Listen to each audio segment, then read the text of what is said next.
इस video class में हम कैलकुलेटर के बारे में बात करने वाले हैं। जी हाँ, आपने सही सुना, कैलकुलेटर है हालांकि छोटा सा चीज, लेकिन है इसमें काफी कमाल के ऑप्शंस। तो चलिए शुरू करते हैं। कैलकुलेटर ओपन करने के लिए स्टार्ट बटन पे करना है आपको क्लिक और टाइप करना है CALC और कैलकुलेटर आ जाएगा। बस क्लिक कीजिए और कैलकुलेटर आपके सामने। अच्छा, आपको अगर कैलकुलेटर का साइज छोटा लगे तो आप इसे बड़ा भी कर सकते हैं। विंडो 10 के लेटेस्ट वर्जन में अगर आप काम कर रहे हैं तो यहाँ पे ये ऑप्शन दिया हुआ है कि आप इसे बड़ा भी कर सकते हैं। इवन आप इसको फुल स्क्रीन भी ले सकते हैं। और अगर आप फुल स्क्रीन लेंगे तो इधर हिस्ट्री और मेमोरी भी नजर आने लगेगा। अच्छा, मेमोरी क्या चीज है ये शायद आपको पता हो, अगर नहीं पता हो तो कोई बात नहीं, अभी आगे मैं इसे डिटेल से बताऊंगा। तो पहले आ जाते हैं, इसे हम थोड़ा छोटा कर लेते हैं। ये मैंने छोटा कर लिया और साइज आ गया हमारे पास ये सही। ओके, ये मैंने ले लिया। अब स्टैंडर्ड में आप कैलकुलेशन तो जानते ही होंगे, और एक बात शायद आप जानते हैं या नहीं कि आपके कीबोर्ड में एक स्पेशल नंबर पैड होता है, उसके इस्तेमाल से भी आप कैलकुलेटर को ऑपरेट कर सकते हो। उसमें एक न्यूमेरिकल लॉक होगा, उसे बस आप दबा दो, एक लाइट जल जाएगा और आप उससे अब जो भी टाइप करोगे, जैसे देखो मैं यहाँ पे माउस छोड़ देता हूँ और यहाँ से टाइप करता हूँ, जैसे 1 2। अब मल्टीप्लाई लेना है तो मल्टीप्लाई का आपको यहाँ पे तो x मिलता है लेकिन कीबोर्ड में नहीं मिलेगा। तो कीबोर्ड में कौन सा बटन होगा? तो कीबोर्ड में जो एस्ट्रिक होता है, एस्ट्रिक मतलब वो स्टार वाला बटन, वो है आपका मल्टीप्लिकेशन के लिए। तो उसे एक बार प्रेस करें, देखिए x बटन प्रेस हुआ, फिर मैंने लिया 2 और इक्वल टू के लिए क्या करना है? एंटर बटन दबाना है। एंटर दबाइए, रिजल्ट आ जाएगा। ठीक है, तो इस तरह से आप अपने कीबोर्ड से भी कैलकुलेशन कर सकते हैं। अगर कोई गलती हो जाए तो आप बैक स्पेस से मिटा सकते हैं, और पूरा अगर स्क्रीन क्लियर करना हो तो एस्केप की दबा के आप इसे क्लियर कर सकते हैं। ये तो हो गया नॉर्मल कैलकुलेटर की बात। इसमें एडवांस क्या है? तो एडवांस है इसमें आपका मेमोरी। ठीक है, मेमोरी क्या करता है? एग्जाम्पल के तौर पे जब आप कोई सामान खरीदते हो, 2-3 सामान खरीद लिए आपने और किसी का रेट कुछ है, उसको कुछ आपने अलग यूनिट में खरीदा वगैरह वगैरह। जैसे मान लीजिए हम ऐसा लेते हैं कि हम पेन खरीदना चाहते हैं, कॉपी खरीदना चाहते हैं। एक पेन का दाम 5 रुपये और मैंने 10 पेन खरीदा, इसी तरह से कॉपी का दाम 10 रुपये और मैंने 3 कॉपी खरीदी। अब इन सबको मल्टीप्लाई करेंगे, फिर हम टोटल निकालेंगे। अगर वो एक ही साथ करना चाहते हैं तो कैलकुलेटर में कैसे करेंगे, चलिए दिखाता हूं। मान लीजिए एक पेन का रेट 5 रुपीज है और इसे मल्टीप्लाई किया मैंने कितने से? 10 से। ठीक है, इक्वल टू पे मैंने क्लिक किया या एंटर दबाया तो मुझे टोटल बता दिया कि 50 रुपये होंगे। अब मुझे क्या करना है? कॉपी का भी अमाउंट इसमें जोड़ना है। अब कॉपी का अमाउंट अगर मैं निकालने चाहता हूं कि 10 रुपीज मल्टीप्लाई 5, तो पहला वाला मैं भूल गया क्या था, और इस तरह से बहुत सारे हो सकते हैं। तो इस स्थिति में क्या करेंगे? तो चलिए फिर से शुरू से चलता हूं, या मैंने इसे हटा दिया। अब मान लेते हैं कि एक पेन का दाम 5 रुपये है और मैं 6 पेन खरीदता हूं। ठीक है, 6 पेन मैंने लिया, इक्वल टू किया, कितना आया? 30 आए। अब आपको करना क्या है कि M प्लस पे एक बार क्लिक कर देना है।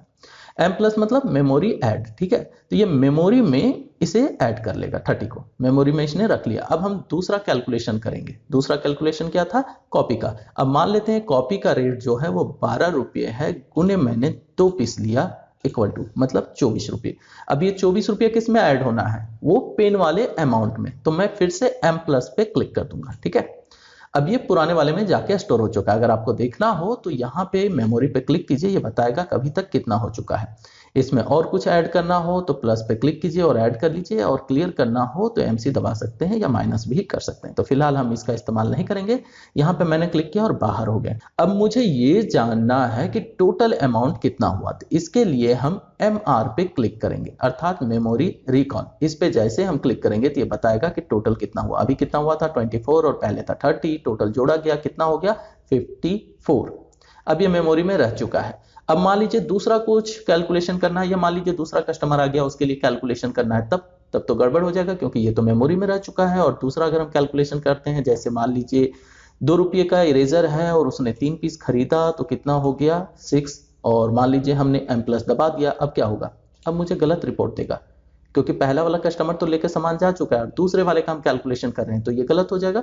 तो इसलिए आपको मेमोरी क्लियर करना है। तो MC पे क्लिक करेंगे तो आपका मेमोरी जो है वो क्लियर हो जाएगा। अच्छा, यहाँ आप देख सकते हैं कि इसका शॉर्टकट भी दिखा रहा है, Ctrl+L, तो आप वो भी दबाएंगे तो ये क्लियर हो जाएगा। यहाँ मैंने मेमोरी को क्लियर कर दिया, और जैसे ही मेमोरी को क्लियर किया मैंने, तो आप देख सकते हैं कि ये बटन और ये बटन जो है वो ग्रे आउट हो गया, मतलब ये एक्टिव नहीं है। एक्टिव कौन है? ये 3 बटन है। M प्लस आपने समझ लिया है, MR आपने समझ लिया, MC भी आपने समझ लिया, और यहाँ पे मेमोरी अगर आपको देखना हो तो वो भी आप कर सकते हैं। अब अगर कोई अमाउंट है या कोई नंबर है और उसमें कुछ लेस करना हो तो आप m माइनस का इस्तेमाल कर सकते हैं। एग्जाम्पल के तौर पे यहाँ 60 है और 60 में मैं चाहता हूँ कि 5 रुपीज लेस करना है, तब कैसे करें? तो यहाँ पे हम 60 को कर देंगे मेमोरी में स्टोर, मेमोरी में चला गया, 60 जा चुका है। उसके बाद हम 5 लेंगे और m माइनस कर देंगे, फिर मेमोरी को रिकॉल करेंगे। देखिए जवाब कितना आया, 55, है ना। तो इस तरह से आप मेमोरी में लेस कर सकते हैं। कई बार डिस्काउंट वगैरह लेस करना रहता है, छूट देना रहता है, तो उस जगह पे आप m माइनस का इस्तेमाल ले सकते हैं। अब मैं को क्लियर कर देता हूं तो ये मेमोरी क्लियर हो जाएगा। यहाँ पे अगर आप तुरंत कोई नंबर स्टोर करके रखना चाहते हैं तो ms का इस्तेमाल कर सकते हैं। जैसे मैंने अभी m प्लस दबाया था, अगर m प्लस नहीं दबाते तो ms करके भी इसे हम मेमोरी में स्टोर कर सकते थे। तो इस तरह से आप मेमोरी का इस्तेमाल कर सकते हैं कैलकुलेटर पे एडवांस लेवल के कैलकुलेशन के लिए। नेक्स्ट में आते हैं तो यहाँ पे आपको मिलता है एक और इंपॉर्टेंट कैलकुलेटर, वो है डेट कैलकुलेशन। इसके द्वारा आप किसी का भी रियल डेट निकाल सकते हैं, रियल एज निकाल सकते हैं। बड़ा सिंपल है। डेट कैलकुलेशन में आप जाते हैं तो आपको दो तरह के ऑप्शन मिलते हैं। एक मिलता है डिफरेंस बिटवीन डेट्स और दूसरा मिलता है ऐड और सब्ट्रैक्ट डेट। पहले डिफरेंस बिटवीन डेट की बात कर लेते हैं। मान लीजिए कोई बंदा 2001 में पैदा हुआ है, 2001 में मुझे जाना है तो कैसे जाएंगे? फिर से मैं वापस आ जाता हूँ। हाँ, शायद मैं जल्दी कर रहा हूँ तो थोड़ा धीरे धीरे लेता हूँ। ओके, तो फ्रॉम में गए, यहाँ पे ये जो कैलेंडर देख रहे हैं इस पे एक बार क्लिक करें। क्लिक करने के बाद आप यहाँ से एक एक मंथ ऊपर नीचे हो सकते हैं। अब ऐसा करेंगे तो बहुत समय लगेगा, हमें पूरा ईयर चेंज करना है तो हम ईयर पे क्लिक करेंगे। ईयर पे हमने क्लिक किया, देखिए ईयर का पैनल आ गया। अब यहाँ पे हम ऊपर नीचे करके ईयर को चेंज कर सकते हैं। हमें कहाँ जाना है? 2000, चलिए 2002 में चलते हैं। 2002 मैंने लिया। अब इसने मंथ ओपन कर दिया, हमने जून ले लिया और उसमें मान लेते हैं किसी का 4 जून 2002 है डेट ऑफ बर्थ, और आज है डेट 29 जनवरी 2021 और इसने कैलकुलेशन कर दिया और ये बता रहा है कि उसका 18 साल 7 महीने 3 सप्ताह 4 दिन हो चुके हैं। अब अगर आपसे ऐसा बोला जाए, कई बार बोला जाता है फॉर्म फिलअप करते समय कि आप 1 जनवरी 2021 को आपकी उम्र कितनी थी ये बताएं, तो यहाँ पे क्लिक करेंगे और ये भी चेंज कर लेंगे। हमने यहाँ जनवरी लिया और कितना लेना है?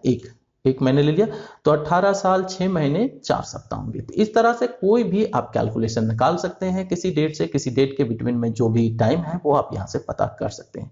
लेकिन एक समस्या और भी होती है। जैसे मान लीजिए आज आपने मोबाइल रिचार्ज कराया और वो बोल रहा है कि 28 डेज का है, तो 28 डेज मतलब कब होगा, कौन से तारीख को होगा? अगर ये निकालना रहे तो इसका ये दूसरा जो कैलकुलेशन है ये ऑप्शन काम आता है, ऐड और सब्ट्रैक्ट डेट।